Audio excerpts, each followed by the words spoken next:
पिताजी जल्दी चलिए वरना मैं आज स्कूल में देरी से पहुंचूंगा। मेरी टीचर बहुत गुस्सा करती है। हाँ हाँ बेटा, अभी चलते हैं, बस 2 मिनट रुको। तभी रमेश की पत्नी कमरे से बाहर आती है और रमेश से कहती है, सुनिए जी, आज शाम को आप ऑफिस से जरा जल्दी घर आ जाइएगा। याद है ना, आज आपको मुझे शॉपिंग कराने के लिए लेकर जाना है। अरे भाग्यवान, इस महीने हाथ जरा तंग है। मेरी मानो तो शॉपिंग का विचार कुछ दिनों के लिए अपने दिमाग से निकाल ही दो। मैं तुम्हें अगले महीने पक्का शॉपिंग कराने ले जाऊंगा। अभी मुझे चलना चाहिए वरना राजू को स्कूल पहुंचने में देर हो जाएगी। देखिए जी, अब आपके ये बहाने पुराने हो चुके हैं। मैं कुछ नहीं जानती। आज शाम को मुझे शॉपिंग करने जाना है, मतलब जाना है। आगे आपकी मर्जी। अच्छा ठीक है भाग्यवान, अब तुम पूरा घर सर पर मत उठाओ, मैं कुछ करता हूँ। इतना कहकर रमेश अपने बेटे राजू को लेकर वहां से चला जाता है। घर से निकलने के लिए रमेश जैसे ही अपनी मोटरसाइकिल शुरू करता है, तभी उसकी माँ उसे आवाज देकर कहती है, अरे रमेश, आज शाम को मुझे कुछ पैसे दे देना। याद है ना, मैंने तुझसे कहा था कि मुझे मंदिर में चढ़ावा चढ़ाना है। अरे माँ, मेरी तनख्वाह आने में अभी 10 दिन बचे हैं, अभी मेरे पास बिल्कुल पैसे नहीं है।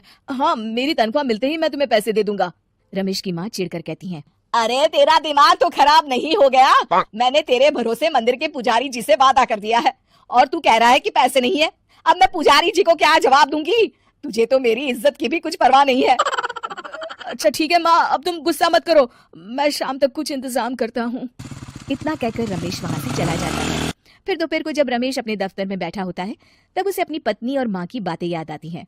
रमेश अपने दफ्तर के एक साथी मोहन से कुछ रुपए उधार मांगता है। अरे भाई मोहन, मेरा एक छोटा सा काम कर दो, मुझे कुछ रुपयों की सख्त जरूरत है। मुझे कुछ दिनों के लिए क्या तुम रुपए उधार दे सकते हो? अरे रमेश भाई, मैं तुम्हें पैसे उधार तो दे सकता हूँ, लेकिन मुझे वक्त पर पैसे लौटा देना। वैसे भी मेरा मानना है कि दोस्ती यारी में कभी पैसों का व्यवहार नहीं करना चाहिए। ये कहावत तो तुमने सुनी ही होगी कि उधार प्रेम की कैंची है। मैं नहीं चाहता कि पैसों को लेकर हमारा रिश्ता खराब हो।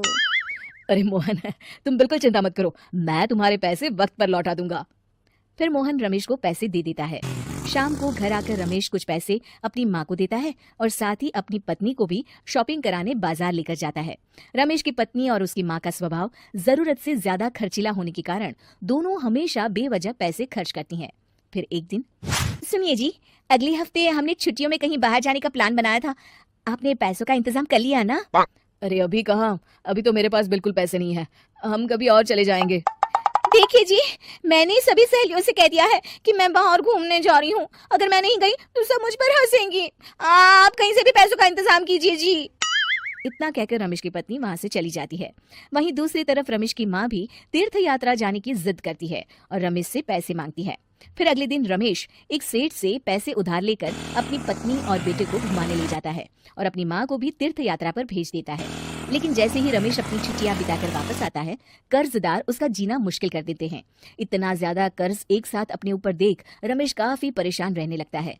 फिर एक दिन राजू की स्कूल की फीस वक्त पर न भर पाने के कारण रमेश को स्कूल में बुलाया जाता है। स्कूल के प्रिंसिपल साहब रमेश को सख्त हिदायत देते हैं कि अगर वक्त पर स्कूल की फीस नहीं भरी गई तो उनके बेटे का नाम स्कूल से काट दिया जाएगा। अपने बेटे की स्कूल की फीस भरने के लिए रमेश अपने दोस्त गिरधारी से कुछ पैसे उधार ले लेता है और स्कूल की फीस भर देता है। रमेश की माँ और उसकी पत्नी खर्चे और घर की जिम्मेदारी संभालते संभालते धीरे धीरे रमेश पूरी तरह कर्ज में डूब जाता है। और तभी एक दिन दफ्तर में काम करते समय रमेश की तबीयत अचानक बिगड़ जाती है और वो बेहोश होकर गिर पड़ता है। उसे जल्दी से पास के एक अस्पताल में भर्ती कराया जाता है। रमेश के घर वालों को ये बात पता चल जाती है तो वे सभी अस्पताल पहुंचते हैं। अस्पताल के डॉक्टर साहब उन्हें बताते हैं, देखिए, देर रात तक जागने और जरूरत से ज्यादा काम करने की वजह से इन्हें चक्कर आ गया था। बेहतर यही होगा कि इन्हें कुछ दिनों के लिए पूरी तरह आराम करने दिया जाए। रमेश की हालत देखकर उसके बेटे राजू को बहुत गुस्सा आता है और वो अपनी दादी और माँ से कहता है, माँ, दादी, मैं इतना छोटा हूँ फिर भी मैं इतना समझता हूँ कि पिताजी दिन रात दफ्तर में काम करके पैसे कमाते हैं। पिताजी अकेला पूरा घर संभालते हैं और आप दोनों अपने फिजूल के खर्चों के लिए उन पर दबाव डालते रहते हैं। आज पिताजी की हालत के जिम्मेदार तो आप दोनों हैं। राजू की समझदारी भरी बातें सुनकर रमेश की माँ और पत्नी को अपनी गलती का एहसास होता है और दोनों की आंखों में आंसू आ जाते हैं। रमेश की तबीयत एकदम अच्छी हो जाती है और वो पहले की तरह अपने काम पर जाने लगता है। रमेश की माँ और पत्नी अब उसे किसी प्रकार की कोई तकलीफ नहीं देते और ना ही उससे किसी चीज की मांग करते हैं। फिर देखते ही देखते रमेश अपने कर्ज के सारे पैसे चुका देता है। उसकी जिंदगी पहले की तरह अच्छी हो जाती है और वो अपने परिवार के साथ खुशी खुशी रहने लगता है।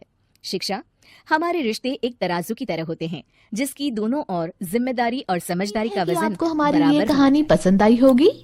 कृपया हमारे चैनल को सब्सक्राइब करें और सभी अपडेट्स के लिए बेल आइकन जरूर क्लिक करें। और हाँ, वीडियो लाइक और शेयर करना मत भूलिएगा। Bye bye.